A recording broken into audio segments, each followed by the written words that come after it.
आज जो हम टॉपिक डिस्कस करने जा रहे हैं वो है international system of unit, chapter number 1, जिसका नाम है मेजरमेंट्स। ठीक है, तो इंटरनेशनल सिस्टम ऑफ यूनिट, यहाँ सिस्टम के बारे में स्टडी करेंगे। वो कौन सा सिस्टम होगा? वो यूनिट का सिस्टम होगा। तो सिस्टम ऑफ यूनिट को समझने से पहले आपको यूनिट की डिफिनेशन आनी चाहिए। तो यूनिट की डिफिनेशन मैंने अपने प्रीवियस लेक्चर में डिस्कस की थी, तो यहाँ मैं आपको समझाने के लिए अगेन डिस्कस करती हूँ। यूनिट की definition: unit is a standard measurement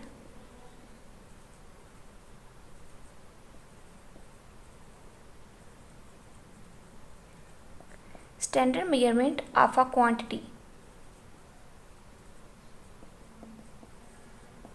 unit is a standard measurement of a quantity. Standard और क्वांटिटी का जो कंसेप्ट है वो मैंने अपने प्रीवियस लेक्चर में दिया है। आप प्रीवियस वीडियो देखो और वहाँ से स्टैंडर्ड और क्वांटिटी का कंसेप्ट आप ले सकते हो। तो मैं आपको यूनिट का कंसेप्ट एक एग्जाम्पल के थ्रू समझाती हूँ, और मैं कहती हूँ कि अगर मैं एक चाय का कप लूँ और कहती हूँ कि वो चाय का कप का जो टेम्परेचर है वो है 10 डिग्री सेंटीग्रेड। ठीक है, चाय के कप का जो टेम्परेचर है वो है 10 डिग्री सेंटीग्रेड। तो टेम्परेचर क्या है? Quantity, base quantity. ठीक है, और जो डिग्री सेंटीग्रेड है वो स्टैंडर्ड है, स्टैंडर्ड मेजरमेंट। ऐसा स्टैंडर्ड जिसकी बेस पे हम क्वांटिटी को मेजर कर रहे होते हैं। ठीक है, यहाँ स्टैंडर्ड हम जो है वो यूनिट्स को भी कह सकते हैं कि डिग्री सेंटीग्रेड जो यूनिट है टेम्परेचर का, वैसे तो केल्विन भी होता है, डिग्री सेंटीग्रेड भी होता है। और अगर टाइम का कंसेप्ट लें यहाँ, कि जो टाइम है, ठीक है, वो भी क्या है? क्वांटिटी। और जो सेकंड है वो इसका यूनिट है, या हम सेकंड की बेस पे सेकंड को स्टैंडर्ड मानकर हम टाइम को मेजर कर रहे हैं। यहाँ हम सेंटीग्रेड को स्टैंडर्ड मानकर इसको क्या कर रहे हैं? टेम्परेचर को मेजर कर रहे हैं। जैसे आप क्या करते हो, किसी शॉप पे जाते हो और आप कहते हो कि मुझे 2 kg शुगर चाहिए, तो आप kg को स्टैंडर्ड मानकर शुगर माप रहे हैं। ठीक है, kg को स्टैंडर्ड मानकर शुगर माप रहे हैं। शुगर क्या है? मास है। तो मास क्या है? बेस क्वांटिटी है। तो आप क्वांटिटी को मापने के लिए एक स्टैंडर्ड रखते हो, और वो स्टैंडर्ड को आप कहते हो कि ये हम यूनिट है, ये हमारी यूनिट है। ठीक है, तो स्टैंडर्ड डिग्री सेंटीग्रेड पे अगर माप रहे हैं टेम्परेचर को, तो ये यूनिट भी हो जाएगा टेम्परेचर का। ठीक है, तो हम डिस्कस करते हैं कि 1960 में जो साइंटिस्ट थे, उन्होंने फिज़िक्स में जो यूनिट यूज़ होते हैं उनको आसान बनाने के लिए और इंटरेस्टिंग बनाने के लिए उन्होंने क्या किया? उन्होंने एक कॉन्फ्रेंस की। कॉन्फ्रेंस में उन्होंने जो फिज़िक्स के यूनिट थे उनको आसान बनाने के लिए उन्होंने कुछ तरीके अपनाए। ठीक है, उन्होंने यूनिट्स को 3 बेसिक टाइप में डिवाइड कर दिया, और वो बेसिक टाइप हैं base unit, drive unit and supplementary unit. तो अगर यहाँ मैं बात करूँ बेस यूनिट की, तो हमारे पास बेस क्वांटिटी कितनी है? बेस क्वांटिटीज़, बेस क्वांटिटी कितनी से है हमारे पास? 7। कौन सी? Length, mass, temperature, electric current, intensity of light, amount of substance और टाइम। ठीक है, ये हमारे पास 7 बेस क्वांटिटीज़ हैं। 7 बेस क्वांटिटी से ही बेस यूनिट निकले हैं। जैसे लेंथ का यूनिट है हमारे पास मीटर, टेम्परेचर यूनिट है हमारे पास केल्विन, और टाइम का यूनिट है हमारे पास सेकंड। इसी तरह इलेक्ट्रिक करंट का यूनिट जो हमने लिया है वो है एम्पायर, और इंटेंसिटी ऑफ लाइट का यूनिट है कैंडेला। अमाउंट ऑफ सब्सटेंस जो है उसका यूनिट है मोल, ठीक है। और मास का यूनिट क्या है, केजी। तो ये वाले क्या हैं, बेसिक क्वांटिटीज़ हैं और बेसिक क्वांटिटी से बेस यूनिट निकले हैं, ठीक है। 7 बेस क्वांटिटीज़ हैं और 7 ही बेस यूनिट है हमारे पास।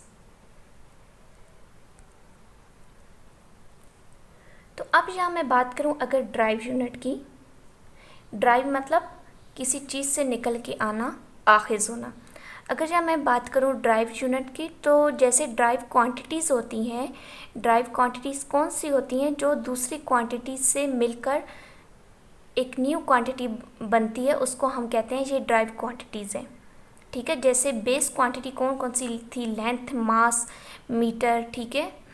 लेंथ, मास, इलेक्ट्रिक करंट और ये जो 7 बेस क्वांटिटीज़ मैंने बताई हैं वो बेस क्वांटिटीज़ हैं। अगर उन क्वांटिटीज़ को आपस में मिला दें तो एक नया वर्ड बनता है या नई क्वांटिटी बनती है और हम उसको कहेंगे कि वो ड्राइव क्वांटिटी है, ड्राइव होके आई है, किसी चीज़ से निकल कर आई है, ठीक है। तो ड्राइव क्वांटिटी से अगर ये क्वांटिटी है हमारे पास लेंथ, बेस क्वांटिटी, और 2 बेस क्वांटिटी को हमने मिला दिया, length multiply by length is equal to area, ठीक है। तो ये एरिया जो है वो ड्राइव क्वांटिटी हो गया। 2 क्वांटिटी को मिलाकर, जो 2 बेस क्वांटिटीज़ थी उनको मिलाकर हमने एरिया बना दिया और एरिया क्या हो गया, ड्राइव क्वांटिटी हो गया। अगर हम एक और ले लें velocity, velocity is change in distance per unit time, ठीक है। तो जो वेलोसिटी है हमने 2 बेस यूनिट क्वांटिटीज़ को मिलाकर एक ड्राइव क्वांटिटी बना दी। तो अगर इनको यूनिट लें हम, डिस्टेंस को लेंथ में और टाइम को टी, और लेंथ का यूनिट क्या है मीटर एंड टाइम का यूनिट सेकंड, तो वेलोसिटी का यूनिट क्या निकला, मीटर पर सेकंड, ठीक है। तो ये क्या हुआ, वेलोसिटी क्या हुई, ड्राइव होके आई ना, बेस क्वांटिटी से ड्राइव होकर आई है, तो ड्राइव होके आई है और नेक्स्ट इसका ड्राइव यूनिट आया। बेस क्वांटिटीज या बेस यूनिट से ही हमने ड्राइव यूनिट निकाल लिया। तो ड्राइव यूनिट वही होंगे जो बेस क्वांटिटी के यूनिट से ड्राइव होके आए, समझ गए। बेस क्वांटिटी जो किसी से ड्राइव होकर नहीं आती, जो खुद ही बनती हैं। ड्राइव क्वांटिटीज़ जो बेस क्वांटिटी को मिलाकर हम एक न्यू क्वांटिटी बनाते हैं वो है ड्राइव क्वांटिटीज़। इसी तरह बेस यूनिट जो हैं, जैसे लेंथ, मास और इनका यूनिट है मीटर, केजी, और मीटर और केजी जो आपस में जब कोई भी क्वांटिटी, कोई भी यूनिट्स बनते हैं बेस यूनिट, जब भी आपस में उनको बेस यूनिट को मिलाया जाए तो एक नया जो यूनिट बनता है उसको हम ड्राइव यूनिट बोलेंगे। इसलिए हम इसे कहेंगे कि ये ड्राइव यूनिट है। तो अब अगर हम तीसरे यूनिट्स की बात करें, सप्लीमेंट्री यूनिट की, तो वो कुछ इस तरह साइंसदानों ने निकाली कि उस जो जनरल कॉन्फ्रेंस हुई थी उसमें साइंसदानों ने बहुत ज़्यादा सोच विचार किया और वो इस नतीजे पे निकले कि हमारे पास 2 न्यू क्वांटिटीज़ आई। वो किस बेस पे, साइंसदानों ने बोला कि अगर हम जो 2 लाइन है उन 2 लाइन की साइड्स को आपस में मिला दें तो एक नया एंगल बनता है, और इस नए एंगल को उन्होंने नाम दे दिया प्लेन एंगल, ठीक है। और प्लेन एंगल को हम नाप सकते हैं और इसके यूनिट को उन्होंने नाम दे दिया रेडियन, सही है। और फिर उन्होंने एक और क्वांटिटी ड्राइव की और उस क्वांटिटी में कोन की शक्ल बनती थी, ठीक है। और कोन में जो एंगल बनता था उन्होंने इस एंगल को नाम दे दिया सॉलिड एंगल, और इस सॉलिड एंगल को हम जिसमें नाप सकते हैं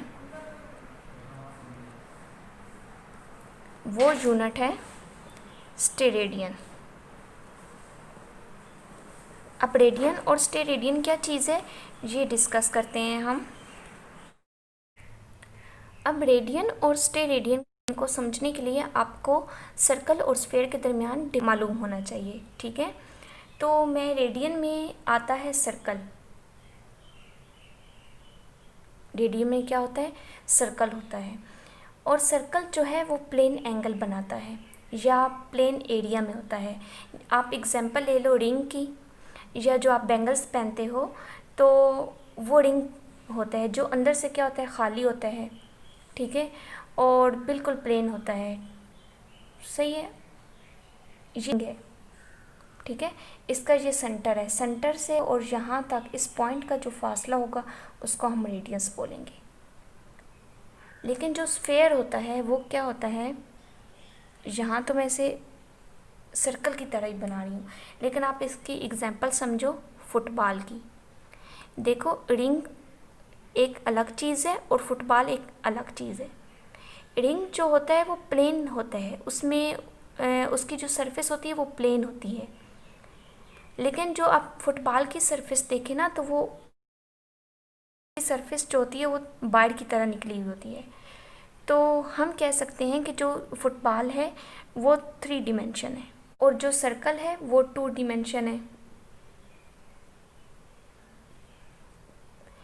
यहाँ सर्कल में y और x होता है, यहाँ स्फेयर्स में क्या होता है, ये इसका अगर सेंटर है, ये y एक्सिस, ये x एक्सिस, और जो इसके अंदर जगह होती है, फुटबॉल के अंदर जो खाली जगह होती है ना, उधर जो नीचे जा रहा है उसको हम बोलेंगे z एक्सिस, ठीक है, उसको हम बोलेंगे z एक्सिस। अब इसका कंसेप्ट समझने के लिए रेडियन और स्टेट रेडियन के लिए हम डिफिनेशन लेते हैं। तो रेडियन की डिफिनेशन क्या है, रेडियन की डिफिनेशन अगर हम लें तो वो इस तरह है, radian is a plane angle between 2 radii of a circle. यहाँ उन्होंने सर्कल लिया है, स्फेयर नहीं लिया, ठीक है, which cut off on circumference and arc, ठीक है, जो सर्कमफेरेंस को एक आर्क पर काट देती है, और ये आर्क किसके इक्वल है, इन लेंथ टू रेडियस, ये रेडियस के लेंथ के इक्वल है, ठीक है। अगर ये है सर्कल, सर्कल में या रिंग आप ले सकते हो, ठीक है, ये इसका सेंटर है, ठीक है, और सेंटर से यहाँ तक जो पॉइंट होगा उसको हम बोलेंगे रेडियस। उसने कहा है कि radian is a plane angle, ये एंगल है, ठीक है, ये एंगल का यूनिट है radian. Radian is a plane angle between 2 radii of a circle, ये एक सर्कल है और उनके दरमियान जो एंगल है। अब ये देखें, ये जो इसकी बाउंड्री है ना, उसको हम बोलेंगे सर्कमफेरेंस, ठीक है। अब इस बाउंड्री में हम इतना पार्ट ले लेंगे, उस रिंग का जो इतना पार्ट अगर ले लिया हमने, ये वाला, इसको मैं हाईलाइट कर रही हूँ, इस सर्कमफेरेंस का हमने इतना सा पार्ट ले लिया, ठीक है, और उसने कहा है कि इस पार्ट को हम बोलेंगे आर्क, ठीक है। इसकी बाउंड्री से हमने इतना पार्ट ले लिया, इतना पार्ट बीच में से काट लिया, ठीक है, तो इसको बोला उसने आर्क। उसने कहा है कि इसका किसके इक्वल होनी चाहिए, इसके रेडियस के, जितना इसका रेडियस लोगे उतना ही आप ये पार्ट लोगे जिसका नाम आपने दिया आर्क। और ये अगर पॉइंट इसके साथ मैच करें तो यहाँ क्या बन जाएगा, एक एंगल, ठीक है, जो किसके इक्वल होगा, 1 रेडियन के। ये 2 रेडियाई जब आपस में यहाँ ज्वाइन होंगी तो क्या हो जाएगा, 1 रेडियन हो जाएगा। तो plane radian is a plane angle between 2 radii of a circle, ये सर्कल है, और विच कट ऑफ, ये क्या करती हैं, कट करती हैं सर्कमफेरेंस को एन आर्क, जिसको हमने एक आर्क का नाम दिया, और ये आर्क इक्वल है इन लेंथ टू रेडियस, ये आर्क इक्वल है रेडियस के लेंथ के इक्वल, सही है, समझ आ गया। और अगर इसका फार्मूला हम लिखें कि ये इसका formula S is equal to R theta, यहाँ एंगल जो है वो थीटा है और S is equal to R आ जाएगा। S जो है वो एरिया है यहाँ, ठीक है, और R जो है वो क्या है, रेडियस, ठीक है, R जो वो है रेडियस है। तो यहाँ उसने कहा है कि जो इसका एरिया है वो रेडियस की इक्वल है। जो हमने आर्क लिया ना, ये वाली आर्क, जो एरिया आर्क लिया जहाँ हमने, ठीक है, वो आर्क किसके इक्वल है, इसके रेडियस की इक्वल है, और रेडियस जो है वो आर ही है। दोनों आपस में कटेंगे, is equal to 1 radii, 1 radian बना देंगे, ठीक है, 1 रेडियन बना देंगे। समझ आ गया? Radian is a plane angle between 2 radii of a circle. एक सर्कल के 2 रेडियाई के दरमियान एक एंगल को कहते हैं। वो एंगल कट करता है उस सर्कल के सरकमफेरेंस को, और वो जो कटा हुआ पार्ट होता है उसको उसने आर्क का नाम दे दिया, और उसने कहा कि ये पार्ट जो हमने लिया है वो किसके इक्वल है, वो इसके रेडियस के लेंथ के इक्वल है। समझ आ गई? अब हम लेते हैं स्टेरेडियन। इस तरह है कि उसने steradian is a solid angle, कि स्टेरेडियन जो है वो सॉलिड एंगल है, और ये सॉलिड एंगल जो है वो 3 डिमेंशन एंगल है। सही है?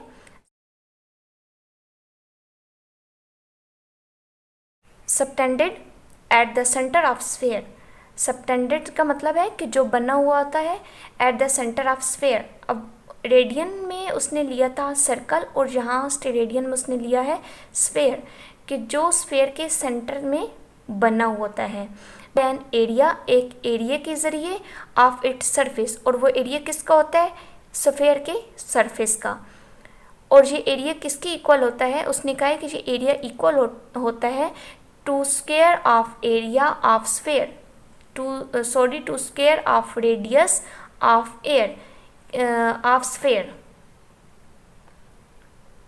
और ये एरिया किसकी इक्वल होता है, ये area sphere of radius of sphere के इक्वल होता है, square of radius of sphere के। ठीक, मैंने यहाँ एक फुटबॉल ले लिया, ठीक है, फुटबॉल ले लिया जो 3 डिमेंशन है। 3 डिमेंशन क्यों है कि इसका जो पार्ट होता है, जो सरफेस होती है, वो बाहर की तरफ भी निकली हुई होती है, ठीक है, जैसे ये बाहर की तरफ निकली होती है ऐसे। जो रिंग होता है ना, वो तो बस रिंग होता है, अंदर से खाली होता है, उसकी सरफेस अंदर से प्लेन होती है बिल्कुल। लेकिन जो स्फीयर होता है ना, उसकी सरफेस क्या होती है, उसकी सरफेस ऊपर की तरफ आई होती है, ठीक है। तो उसने कहा कि ये 3 डिमेंशन है। कैसे कि ये y है, ये x, और इसका जो, अब मैं नीचे की तरफ अगर एंगल लेके जाऊं अंदर की तरफ, तो वो z एक्सेस होगा, ठीक है। अब उसने कहा कि हम इस स्फीयर पे एक एरिया ले लें, छोटा सा पार्ट लो ना आप इस स्फीयर पे, ठीक है। तो देखेंगे वो बॉल के अंदर एक सेंटर, जो इसका सेंटर है उसके साथ मैच करेगा, तो ये एरिया जो है वो कोन बनाएगा, ठीक है, कोन बनाएगा, और कोन के अंदर एंगल जो बनेगा उसको हम स्टेरेडियन एंगल बोलेंगे, ठीक है, या सॉलिड एंगल बोलेंगे। ये जो हमने पार्ट लिया है स्फीयर के ऊपर, ऐसा होता है ना, तो ये जो इसका पार्ट ले लिया, ठीक है, फुटबॉल के ऊपर जो एक छोटा सा पार्ट ले लिया, फुटबॉल के ऊपर ऐसे डिज़ाइन होते हैं। अगर इस डिज़ाइन को वहाँ से काट लें, यहाँ से एक पार्ट ले लें, तो वो पार्ट जो स्फीयर का सेंटर होगा उसके साथ ऐसे मैच कर होगा नीचे जाके, तो वो कोन बनाएगा, ठीक है। यहाँ वो क्या करेगा, एक कोन बनाएगा और कोन में एंगल बनाएगा। समझ आ गई? वो जो कोन होगा नीचे अपने सेंटर में, अंदर फुटबॉल के अंदर जो सेंटर होगा, सेंटर में वो जो पार्ट होगा ना, वो इस सेंटर के साथ जब मैच करेगा तो हमें लगेगा कि ये कोन बना रहा है इसके साथ। तो जो इसके दरमियान जो एंगल होगा वो क्या होगा, स्टेरेडियन, ठीक है। और उसने कहा है कि ये जो एंगल है वो इसके सेंटर से बनता है एक एरिया के ज़रिए। इस एरिया के ज़रिए ये एंगल बन रहा है। ये एरिया किसका है? इसके सरफेस का। और उसने कहा है कि ये जो एरिया है वो किसके इक्वल है? Square of radius. ये रेडियस होगा ना स्फेयर का, उसका स्क्वायर लें तो ये हम पार्ट बनाएंगे। तो इसका फार्मूला अगर लें तो वो इस तरह है, angle is equal to S over R का स्क्वायर। यहाँ जो इसने एरिया लिया है ये हमारे पास एरिया है, ठीक है। तो एरिया उसने कहा है कि स्क्वायर की इक्वल है और रेडियस ऑफ स्क्वायर की इक्वल है। तो और जो रेडियस है वो भी स्क्वायर है, तो इन दोनों का आपस में कैंसिल करेंगे तो ये 1 स्टेरेडियन बनाएंगे, ठीक है। Steradian is a solid angle. Solid angle जो 3 डिमेंशन एंगल होता है, subtended at the center of sphere by an area of its surface equal to square of radius of sphere, ठीक है। अब हम साइंटिफिक नोटेशन के बारे में पढ़ेंगे। तो फिज़िक्स में हमारे जो फास्ता होते हैं वो बहुत बड़े बड़े जो नंबर्स होते हैं उनके साथ, या बहुत छोटे जो नंबर्स होते हैं उनके साथ होता है, ठीक है। अगर हम न्यूमेरिकल सॉल्व करते हैं या कोई प्रॉब्लम सॉल्व करते हैं तो उनके आंसर बहुत ज़्यादा लंबे आ रहे होते हैं या बहुत शॉर्ट आ रहे होते हैं, तो हमारे लिए जो लंबे आंसर होते हैं उनको मतलब लिखना और फिर उनको कैलकुलेट करना भी मुश्किल होता है। इसी तरह अगर उन आंसर को अगर हम कैलकुलेटर में इंटर करें तो फिर भी हम भूल जाते हैं ना कि कौन सा हमने नंबर लिखा है और कौन सा नंबर नहीं लिखा। तो साइंसदानों ने क्या किया, उन्होंने उस कॉन्फ्रेंस में जो 1960 में कॉन्फ्रेंस की थी, कॉन्फ्रेंस में उन्होंने एक ऐसा सिस्टम बनाया जिसमें हम नंबर को 10 की पावर के साथ क्या कर दें, एक्सप्रेस कर दें। उन्होंने क्या किया, उन्होंने जो नंबर्स थे जो बहुत बड़ी अमाउंट में होती हैं, जैसे ये नंबर्स हैं, ठीक है, कुछ भी मैंने नंबर लिख दिया, ये बहुत बड़ी अमाउंट है, ठीक है। तो इस अमाउंट को लिखना, एक तो ये जगह घेर रही है, ठीक है, जगह ज़्यादा इसको लिखने के लिए चाहिए, और दूसरा हम इसे भूल सकते हैं कि इसमें एक और ज़ीरो डालना है, ये हमारे गलती की गुंजाइश है इसमें, ठीक है, और इसको याद रखना भी काफ़ी मुश्किल है। तो जो साइंसदान थे ना, उन्होंने क्या किया, इसको 10 की पावर में एक्सप्रेस कर दिया, ठीक है। तो उन्होंने इसके लिए एक रूल डाला, ठीक है। रूल क्या है, रूल उन्होंने जो रखा वो है कि there should be only 1 non zero digit left of decimal, कि उन्होंने कहा कि डेसिमल जो पॉइंट है उसके लेफ़्ट साइड पर सिर्फ एक नॉन ज़ीरो नंबर आना चाहिए। डेसिमल पॉइंट के लेफ़्ट साइड पर नॉन ज़ीरो नंबर होना चाहिए, ठीक है। ये उन्होंने रूल बनाया। उन्होंने क्या किया, जो बड़े बड़े नंबर्स थे उनको 10 की पावर में एक्सप्रेस किया, ठीक है, और साथ एक रूल बनाया कि there should be only 1 non zero number या डिजिट, कि वहाँ एक नॉन ज़ीरो डिजिट होना चाहिए, सिर्फ 1 लेफ़्ट ऑफ डेसिमल, के डेसिमल जो भी हमारे पास पॉइंट होंगे उनके लेफ़्ट साइड पर सिर्फ एक नॉन ज़ीरो नंबर होना चाहिए। जब उन्होंने इसको 10 की पावर में एक्सप्रेस किया तो यहाँ क्या हो गया कि एक तो उनसे इनको ये फ़ायदा हुआ कि जो नंबर्स थे, बड़े बड़े नंबर्स लिखने के लिए उनको बहुत ज़्यादा जगह चाहिए होती थी, तो वो क्या हो गई, जगह कम हो गई। अब हम सिंपल उन्हें लिख सकते हैं, बहुत शॉर्ट टाइम भी में लिख सकते हैं और बहुत कम जगह चाहिए होते हैं, और इसमें गलती की गुंजाइश भी नहीं होगी कि हम भूल जाएं कि इसमें इतने ज़ीरो आते हैं या इसमें इतने नंबर्स आते हैं, ठीक है। इनको फ़ायदा हो गया इस चीज़ से। अब अगर ये रूल अगर आपको मैं समझाऊँ तो उन्होंने कहा है there should be only 1 non zero digit left of decimal. अगर मैं एक पॉइंट लेती हूँ 1, एक नंबर लेती हूँ 134.7, तो रूल में क्या है कि there should be 1 non zero digit, there should be 1, तो यहाँ 1 नॉन ज़ीरो डिजिट होने चाहिए उसकी लेफ़्ट साइड पर। ये है लेफ़्ट साइड, इसकी लेफ़्ट साइड पर सिर्फ 1 नॉन डिजिट ज़ीरो होना चाहिए, 1 नॉन ज़ीरो डिजिट होना चाहिए, ठीक है, इसके डेसिमल पॉइंट के से पहले। तो हम क्या करेंगे कि ये जो से डेसिमल पॉइंट है वो यहाँ शिफ्ट कर देंगे, तो ये बन जाएगा 1.347 मल्टीप्लाई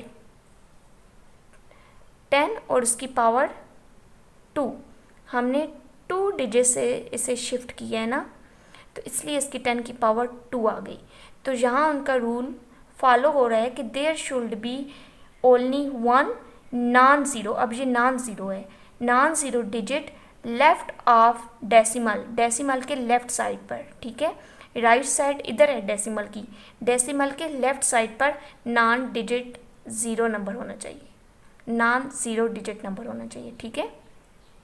अब ये देखें जो पावर है वो पॉजिटिव में है, ठीक है, जो पावर है वो क्या है, पॉजिटिव में है। तो पॉजिटिव का मतलब है कि हमने डेसिमल को राइट से लेफ़्ट शिफ्ट किया। जब डेसिमल को राइट से लेफ़्ट शिफ्ट करोगे तो उसकी पावर जो होगी वो पॉजिटिव आएगी, सही है। अब अगर मैं एक और एग्जांपल लूँ, जैसे 0.0023, रूल क्या है, there should be only 1 non zero digit left of decimal, decimal तो है और 1 डिजिट भी है, लेकिन उसने कहा है नॉन ज़ीरो, हमारे पास नॉन ज़ीरो होना चाहिए, तो नॉन ज़ीरो ये है 2, तो हम इस डिजिट को यहाँ शिफ्ट कर देंगे, ये इस डिजिट को यहाँ शिफ्ट किया तो ये बन जाएगा 2.3, ठीक है, 10 और पावर आ जाएगी -2। अब देखिए यहाँ पावर आ रही है -2, -2 आ जाए तो इसका मतलब है हमने डिजिट को लेफ़्ट साइड से राइट साइड की तरफ शिफ्ट किया, ये लेफ़्ट साइड थी और इसको राइट साइड की तरफ शिफ्ट किया, तो इसको हम 2.10 - 2, तो ये हो गई साइंटिफिक नोटेशन। तो इससे उनको ये फ़ायदा हुआ कि एक तो उनका टाइम सेव हो गया, दूसरा हम क्या करते हैं कि बड़े बड़े नंबर्स को एक छोटे से नंबर में क्या कर सकते हैं, लिख सकते हैं, और हम इसमें क्या हो गया, एरर नहीं आ सकता हमारा, ठीक है।